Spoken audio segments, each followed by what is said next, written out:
Iron in shipbuilding as a whole material actually has a very long history, considerably more than you might otherwise think. In fact, the very first iron ships, if you want to call them that, at least large floating objects made of iron in the modern era, came about in the 1780s, well before the Napoleonic Wars. Granted, these were mostly canal barges, but they proved the general concept.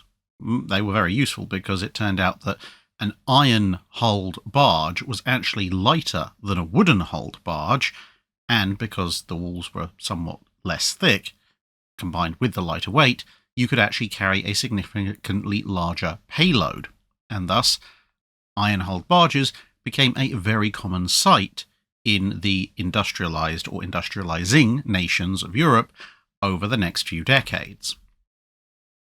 Fast forward to just after the end of the Napoleonic Wars in the 1820s and 1830s, and iron technology had advanced to the point that large ships could be built of iron. And various of these vessels were indeed built, commissioned, and entered service, but in the merchant marine only. Iron was already being used in wooden ships as reinforcement strapping, but not as a hull or framing material.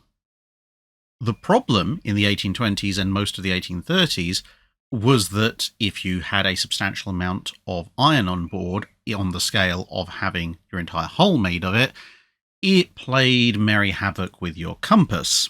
And if your compass was going all over the place, you would also be going all over the place, and that was not a good thing if you were out at sea, because you could sail off saying, I want to go from, let's say, Bristol to America. But if you follow your compass, you probably end up smashing into the coast of Ireland or France, if you were lucky. The solution to this, or at least a solution to this, was advocated for and developed in the late 1830s. It wasn't perfect, and the later measures that you'd see, the big ferrous metal lumps either side of a ship's compass, would have to wait for a few more years, but it was enough. Now that iron ships could navigate safely at sea, there was an explosion in the construction of large iron ships for overseas service, although this was still amongst private interests. The world's first ocean liner, the SS Great Britain, was switched from wooden to iron hull design by Isambard Kingdom Brunel, and along with a number of other smaller iron ships being built for various customers, there were a few notable ships under construction at the very end of the 1830s or the very start of the 1840s, particularly two iron-hulled warships, the Nemesis, being built for the East India Company, and the Guadalupe, being built for Mexico. The Admiralty was a little bit more hesitant about the idea, but it didn't want to be left behind either, and so a number of small iron-hulled vessels were also built for the Royal Navy, but these were not full-scale ocean-going ships. They were harbour service craft, tenders, and small craft intended for exploration up and down major rivers in the growing British Empire. But then at the start of the 1840s, it seemed that evidence was beginning to mount up that iron-hulled ships might be superior to wooden-hulled vessels for warships as well as for merchant ships. This was on several grounds. The more practical side of things, in terms of day-to-day running, was that an iron-hulled ship was stiff enough you could actually include fully working watertight bulkheads, which vastly improved the survivability of a ship should it spring a leak. The East India Company ship Nemesis had actually demonstrated this quite well on its way over to the Far East, when a number of seams had opened up because the engineering calculations hadn't quite been done properly. But the ship had not foundered, despite the leaks, in part thanks to the bulkheads. And then, when the Nemesis had taken part in combat against Chinese warships in the First Opium War, it had come out of the experience in very good shape. Sure, some shot had gone through the hull, but shot went through the hulls of wooden warships all the time, but the holes themselves were relatively small, and didn't seem to have generated all that much in terms of splinters, and lighter weight shot, as well as the occasional shell, had in fact been resisted. An additional factor in favour of the iron-hulled ship was that although Nemesis had gone aground and bumped against various uncharted rocks and shoals during its activities on the Chinese coast, when it went into dry dock in India, it was found that the hull hadn't actually been breached. In fact, this was the first sign they'd had that the ship had even hit anything. The hull just looked a little bit battered and cratered, which was easy enough to work out with several very large hammers. Given that iron was stronger than wood, and therefore you could build larger ships with it, and on average an iron-hulled ship was about 25% lighter than a wooden vessel, it seemed therefore very logical that one should try and build a warship out of iron. Further evidence for this came when the Guadeloupe engaged a Texan flotilla at the Battle of Campeche, and although the battle itself was not a particularly decisive one in terms of being a clear victory one way or the other, the captain of the Guadeloupe, who was in fact a Royal Navy officer on leave, reported that his iron hull with some wooden backing had held up remarkably well compared to what he would have expected a similar sized vessel whose hull was purely of wooden construction. The key thing that seemed to occur in both the Guadeloupe and Nemesis battles was that if an iron hull was punctured, the iron hull plating would rip and bend a little bit like paper or stiff card, admitting the cannonball, but that was it.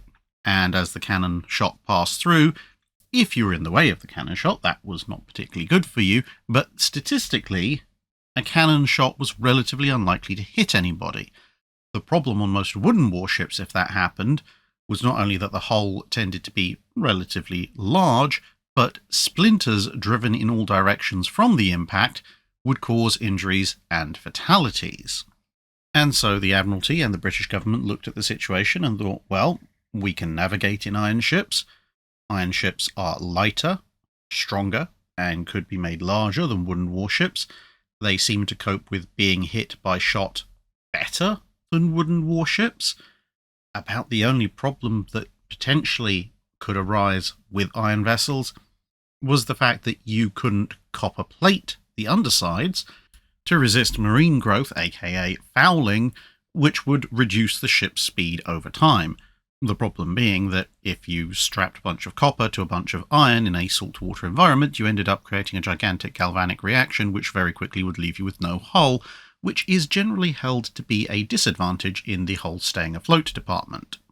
But there were a number of interesting possibilities that were being floated to solve that. Early anti-fouling paints, for instance, and modifying an existing practice known as girdling, whereby the iron hull beneath the water would be clad in a layer of wood, and the copper plating would then be nailed to the wood, thus providing a separation between the iron and the copper and reducing the galvanic action. None of these solutions were quite ready or proven yet, but there seemed to be so many possible solutions that in order to try and get ahead of the game, it was decided to order a series of iron frigates. Note that no one was jumping in with both feet first, no one was ordering an iron ship of the line just yet, but 5 vessels were still ordered. These were the paddle-wheeled powered HMS Vulcan, which was soon renamed to HMS Birkenhead, and 4 screw-powered frigates, the Simoom, the Megara, the Greenock, and, again, the Vulcan, as they reallocated the name.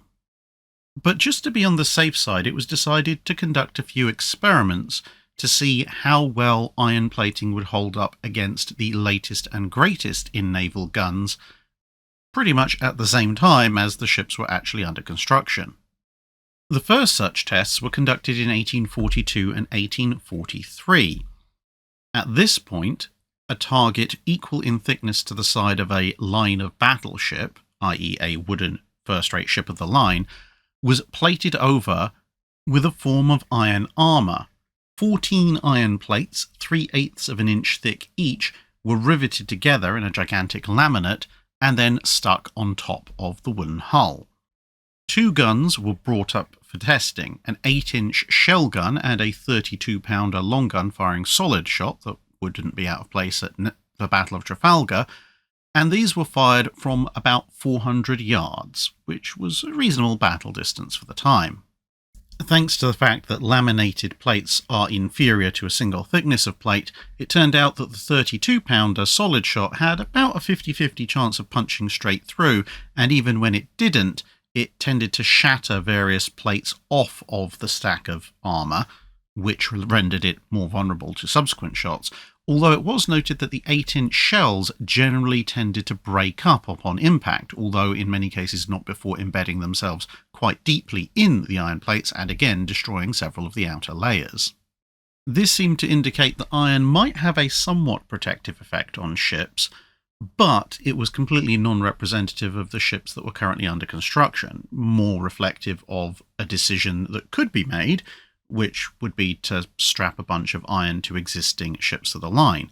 The problem was the sheer mass of the iron and the rapid degradation of the multi-stacks of plates meant that the idea was quietly dropped. But as the 1840s wore on, the Birkenhead was about to commission in 1846, and the other 4 screw-driven iron ships were not too long away from commissioning themselves. They'd all be in commission before the end of the decade. And so, aboard HMS Excellent, which was rapidly becoming the Royal Navy's gunnery school, Captain H.D. Chads was entrusted with a series of experiments to determine whether or not iron ships would actually be able to be used for, as it was termed, war purposes. The first experiment took place in 1846. A small steam vessel, the Ruby, which had previously been commissioned in the Royal Navy as one of those small exploration craft but had turned out to be fairly unsatisfactory, was used as the target for this test. The reason for the trial was earlier tests the previous year by Admiral Sir George Cockburn at the Woolwich Arsenal against single plates had shown some worrying results. Some shots at the various plates that had been used as targets had actually shattered the plates entirely. Other shot, admittedly, had made the small holes that had been seen on the Nemesis and the Guadeloupe, but still others, while not shattering the plate completely, had partially shattered the plate and resulted in very lethal hot iron splinters flying everywhere. A slightly odd behaviour seemed to be that higher velocity shot actually was less dangerous. It just made a small hole in the iron plate, which was fairly easily patched. Whereas lower velocity shot, which was fairly easy to engineer at sea by just using a slightly smaller charge or firing from a longer distance, seemed to have more effect in terms of shattering the plate and creating a lot of splinters. It was hypothesized in part that some of this might be because the plates were not supported in the way that they would be if they were part of a ship's structure, and hence the test on the Ruby, which obviously was a ship and all of its hull plating was supported by the ship's own structure. At this point, the Gunnery School Excellent was quite literally an old first-rate HMS Excellent, and so the Ruby was towed broadside onto her, about 450 yards away, and once again 8-inch shell guns and 32-pounder shot guns, or cannon, were used in the experiment. Chad's report noted some rather worrying conclusions.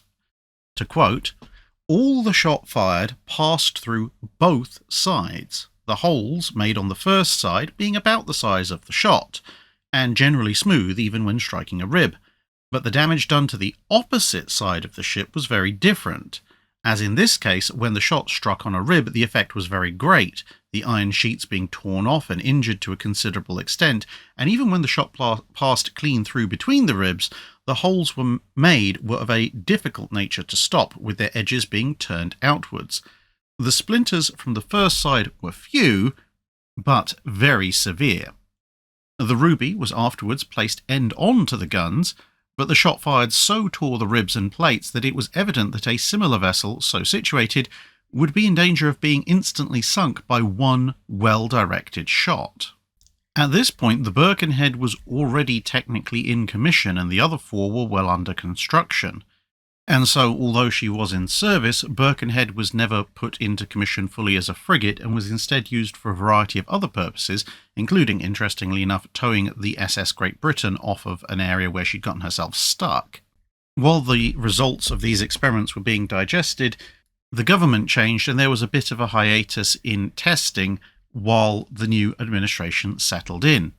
However, once they had done so, in light of the Ruby experiments, it was decided that the remaining screw-powered iron frigates would be completed instead as troop ships, and that Birkenhead would, at the earliest refit opportunity, also be converted into a troop ship, which should hopefully take them out of danger. No further iron-hulled warships would be ordered either, although small iron-hulled harbour craft and so forth would continue to be constructed. But as the commissioning dates of the 4 screw-powered frigates began to approach, it was decided that perhaps further experiments should be run against targets that simulated their exact construction, just to see what would be likely to happen if these new ships did in fact come under fire, since even as troop ships, there was a possibility they might be engaged. Plus, with naval technology marching on quite quickly, it was always possible that these results might differ from the previous ones. It was also thought that this might be an opportunity to assess a few other potential uses for iron in various ships. And so followed 7 more experiments, starting in 1849 with an experiment that pitted various thicknesses of iron plate against muskets, case shot, and grape shot. In the first case, 3 thicknesses of iron plate were tested, 1/8 of an inch thick, 2/8 of an inch thick, and 3/8 of an inch thick. The thinnest plate saw all the musket rounds pass straight through, making holes about the same diameter as themselves. The 2/8 of an inch thick plate, however, stopped 2 out of the 6 rounds, but the 4 that made it through actually made quite large jagged holes. The 3/8 of an inch thick plate was completely musket-proof. For comparison, the same set of shots were fired against oak planks 1, 2, and 3 inches thick, which actually had very similar results. The 1-inch plank was shot straight through, the 2-inch plank stopped 2 out of the 6 bullets, and the other 4 came through at fairly low speed, and the 3-inch thick plank was musket-proof. Then a 32-pounder cannon with case shot was lined up 100 yards away from the target, and first an iron plate 3/8 of an inch thick was fired at. In this case, all the case shot made it through, sometimes making some very jagged holes. A 1/2 inch thick plate, however, just about managed to stop the case shot, although it was noted that the back was heavily cracked. This was then replicated as a trial against a 3-inch and 4-inch thick oak plank target, with again pretty much the same results. The 3-inch thick planks were penetrated and the 4-inch thick planks were not. The reason for these comparative tests was that there was a theory going, which turned out to be roughly correct, that the resistance of iron and the resistance of oak was actually about the same as a ratio of their specific densities. And with iron being about 8 times as dense as oak, hence 3/8 of an inch thick plate was compared to a 3-inch thick plank, and so on and so forth. Then, grape shot from the same 32-pounder was used, firing at 200 yards distance against 4/8 or 1/2 inch thick plate, 5/8 thick, and 6/8 thick plate. In this case, all 3 plates were penetrated with very jagged holes. The corresponding 4, 5, and 6 inch thick oak planks, however, mostly allow the grape shot through as well, but in the 6-inch thick oak planks case, it was noted that there was considerable splintering at the back, but on the other hand, in the oak planks case, the holes had partially closed up at the front, whereas in the iron plates, the holes were just very jagged. Having thus established that there didn't seem to be much benefit in using thin iron plate to proof against anti-personnel shot except for musketry, a new experiment was conducted in 1850. This time, the target was to simulate the screw frigate Simoom, which had 5/8 of an inch thick iron hull plating and, of course, ribs made of iron as well. In this case, the target range was 450 yards, and 32-pounder and 68-pounder solid shot were used, along with 8-inch and 10-inch shells, a number of smaller shells adapted for 32-pounder guns, some grape shot, and lastly, a few hollow shot from a 24-pounder howitzer. The results were not encouraging, to say the least. The 32-pounder punched big holes in the plate that it hit. In one case, where it came in contact with a rib, it tore away no less than 2 feet of the rib, and not only were the iron splinters created extremely numerous and extremely lethal, some of them even punched out the other side of the target. All the other shot, solid or hollow, did pretty much the same thing, with the only marginal degree of protection coming when shells were used, with some of the smaller shells potentially breaking up upon impact, which would have resulted in a low-order explosion rather than a concentrated one. The conclusion to this test was short and to the point. It appears evident that the large, irregular, and at times very ragged holes that are made by shot in ships thus built of 5/8-inch thick iron ribs and plates would be very difficult to stop, and therefore exceedingly dangerous if made near the waterline, and that the number and destructive nature of the splinters produced by the breaking up of the shot would cause a few well-directed shot to clear away whole guns' crews, and these two facts, more especially the last, must certainly condemn such ships as unfit for war purposes. There then followed another experiment which used exactly the same target, except this time the space between the ribs was filled in with timber to provide some kind of backing. This time, 32-pounder and 68-pounder solid shot and 8-inch and 10-inch hollow shot were used. The results were a mixed bag, but overall slightly worse. On the one hand, it was found that with the timber backing, the holes made by the shot were not quite as irregular and jagged, which would admittedly make them easier to patch up. However, because of the presence of the extra timber, when the shot passed through, as they still did, they created even more splinters, and this time it was the high-velocity shot that was actually causing even more splinters than the low-velocity shot. Trying to find some solution to the problem, yet another experiment was run, this time taking again the simoom side plating as its basis, but instead of packing timber behind it, they put a bunch of planking on the outside, which would give the ship the appearance, at least externally, of a fairly standard wooden-built vessel. A series of thicknesses were tried, 2, 3 and 4-inch thick planking. The results were once again quite bad. The number of splinters and their lethality was significantly increased, with the only mild bright spot being that putting the timber on the outside did at least seem to make the holes in the iron somewhat more regular and thus somewhat easier to stop up afterwards. And so the Navy started reaching into its bucket of unusual submissions from various civilians, and came up with something called Kamptuliken. Kamptuliken was a mixture of ground cork and rubber, with the intention, in this particular case, as it was also mooted for a number of civilian applications, for being essentially a kind of rubberized backing instead of wood. It claimed that even if the iron plate, which was obviously now outside, was to be broken up by an incoming shell, a foot-thick layer of Kamptuliken would catch all of the resulting iron splinters. This, unfortunately, was a complete and utter failure. The shot went straight through. The iron splinters were, for the most part, not caught, and now there were lumps of heavy rubber bouncing around. The whole thing was a lot more cumbersome to install in the first place, since you were talking about a foot of this Kamptuliken stuff slapped onto the back of the iron plates, and it turned out that Kamptuliken was also flammable. In fact, considerably more flammable than the wooden planking.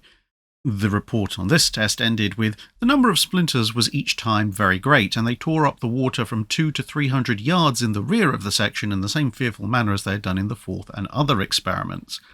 So that didn't work either.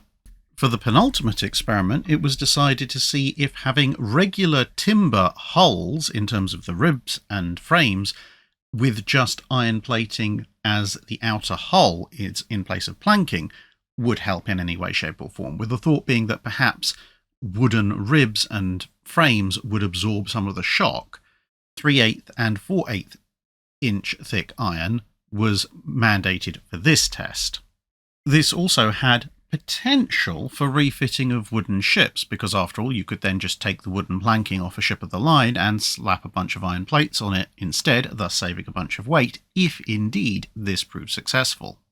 32-pounder solid shot and 8-inch hollow shot were fired at the target, using both high charges of 10 pounds of powder and then reduced charges of 6 and 5 pounds.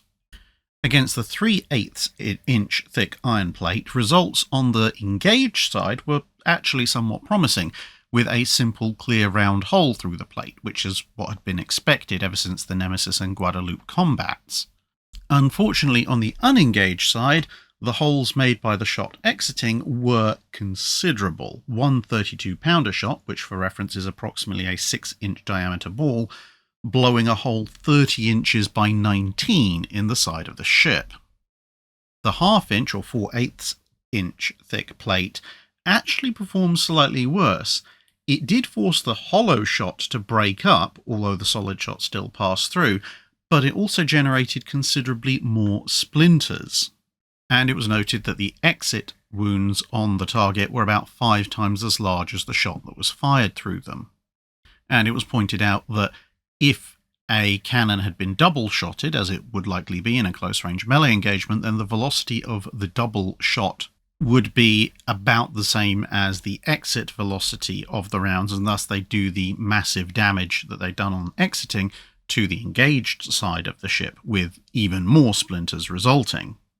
The final experiment switched everything around, with the framing and ribs being of 5/8 inch thick iron, but with the hull now consisting of regular wooden planking as would be found on a normal ship. This again might offer some opportunities to the Navy, as although it turned out you couldn't replace the wooden planking of a ship of the line with iron plating and expect to get better results, it was possible that you might be able to replace the iron plating of the new frigates with wooden planking, leaving the considerably stronger framing and ribs of iron intact, and thus get some good use out of them. Unfortunately, this also went horribly wrong. Shot punching through the planking went pretty much as everybody expected to. This was a fairly well-known factor, but shots that passed through the planking and then hit one of the iron ribs caused a massive explosion of iron splinters of extremely lethal types to go scything through the interior target space, with considerably worse effect than if those ribs and frames had just been of wood. The overall set of reports concluded a great deal may be said in favour of iron-built ships, but they certainly have no advantages as ships of war that can counterbalance the very destructive effect of shot upon them. And so the 5 iron frigates were to remain as troop ships, or in Birkenhead's case to be converted into a troop ship. And yes, that would be the Birkenhead that would strike a rock and sink, resulting in the Birkenhead drill of women and children first. So what exactly was the problem? All these results seem to fly completely in the face of the real-world examples of the Nemesis and the Guadeloupe. At the time, it wasn't fully understood, but they understood the results of the test enough to not build any more iron-hulled ships until the late 1850s and early 1860s, when iron-armoured vessels were put into service, such as HMS Warrior, or before that in the Crimean War, the floating armoured gun batteries. It wasn't until the late 20th century that the mystery was finally unravelled and confirmed for certain. This was actually a fairly advanced bit of engineering and physics. Now, I'm sure that most of you have probably seen at some point one of those experiments where somebody dips something that normally is fairly ductile, i.e. fairly flexible, in something like liquid nitrogen, and then when it freezes solid, they smash it with a hammer and it shatters like glass, i.e. displaying brittle behaviour. Well, it turns out you don't need to go to quite those extremes when you're dealing with iron. Now, of course, the iron that made up the ship's frames and hulls back then, and for a considerable time afterwards until it was replaced with steel, was not pure elemental iron. There was a small amount of carbon in it. Not enough to make it steel, but still some. And as it turns out, when you're looking at iron with very small amounts of carbon in it, you have, as with all materials, what is called the ductile to brittle transition.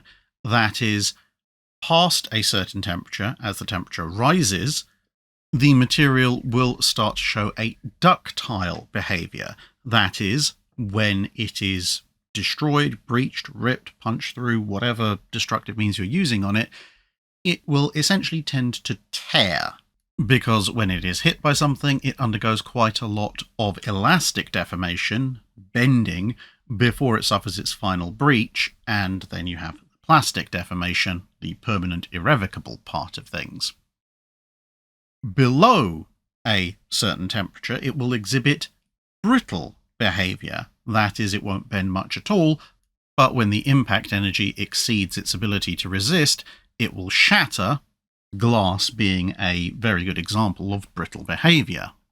Now, in a lot of materials, it isn't an absolute line, as in, let's say, at 50 degrees Celsius, you will have brittle behavior, but at 50.1 degrees Celsius, it will switch over immediately to ductile. There is a line, and above that temperature, the behavior will be more ductile than brittle, and vice versa for below it. But there is a region either side of that line where you will get some of each type of behavior. It's not a huge grey area, but it is still there. Later experiments, completely unconnected to the armour experiments that were conducted in the 20th century, showed that for carbon iron, depending on the exact concentration of carbon within the iron, the transition from ductile to brittle, or brittle to ductile, actually happens at a temperature that's within the realms of normal human operations, i.e. above 0 degrees Celsius and up to maybe about 30, or between roughly 30 and 90 degrees Fahrenheit for those of you who use that particular measure. And so what appears to have been happening is that when you analyse the combats that Nemesis and Guadeloupe had been taking part in, these had not only been taking part in slightly warmer waters in the Caribbean and off the Chinese coast, but also, of course, in warmer temperatures, with the sun beating down and, of course, that heat being absorbed into the iron. And so the iron of their hulls would have been above the brittle to ductile transition line in terms of temperature moving from left to right. And thus, when hit by shot, they would demonstrate ductile behavior. A hole about the size of the shot would be punched, and because the iron was tearing as opposed to shattering, you got few, if any, splinters. And this was a relatively good outcome. However, if you conducted experiments in the somewhat colder waters of Portsmouth, England, or indeed set up a test range in the relatively cold environment of southern England, then the temperature of the iron in question would be significantly lower, possibly in the single digits of Celsius or very low teens, depending on where exactly it was, but in the open air, probably 5 to 15 degrees. That, in turn, would make the metal behave in a brittle fashion. So when it was hit, it would shatter, there would be a very large hole, and there would be lots of splinters thrown everywhere. The rather interesting issue at hand, therefore, was that if the iron frigates had been put into service as warships, if they had fought in a relatively tropical or warm environment, such as, say, summer in the Mediterranean or in the Caribbean, the Indian Ocean, the Western Pacific, then their performance would have been pretty similar to that of the Guadeloupe and the Nemesis. However, if it had been winter in the Mediterranean, or they'd had to fight in the Atlantic, or the North Sea, or the English Channel, then the behaviour of their hulls under fire would have been far more in line with the tests that were conducted in England, which we've just recounted. And thus the false dawn of iron warships was brought to a close, and views on the use of iron in warships shifted from a weight-saving technology, which could have superior performance to wooden vessels in terms of weight and shot resistance, over to what we would later see with the construction of Gloire and Warrior, where massive slabs of iron were used instead to replicate the resistive effect that had been found with small, thinner sheets of iron against musketry on the much larger scale against full-sized ships' guns, and thus iron armour was developed, with the additional strength afforded by an iron hull accepted in the construction of most ironclads that weren't converted from wooden-hulled vessels, as the advent of bulkheads and the armoured citadel, designed to keep the ship afloat even if the ends were riddled, meant that although it was expected that the bow and stern of an iron-hulled vessel would actually incur more damage per shot put into it, the flooding there was acceptable because it wouldn't compromise the ability of the ship to stay afloat overall, as long as the citadel remained unbreached. Of course, without these concerns, iron-hulled merchant ships would continue to be built throughout the 1840s and 1850s, as would small naval auxiliaries which weren't expected to come under much in the way of fire. So now you know why navies started and then all of a sudden abandoned the construction of iron-hulled warships in the late 1840s. The simple fact was, without substantial slabs of armour, they were actually worse than wooden-hulled vessels. That's it for this video. Thanks for watching. If you have a comment or suggestion for a ship to review, let us know in the comments below. Don't forget to comment on the pinned post for dry dock questions.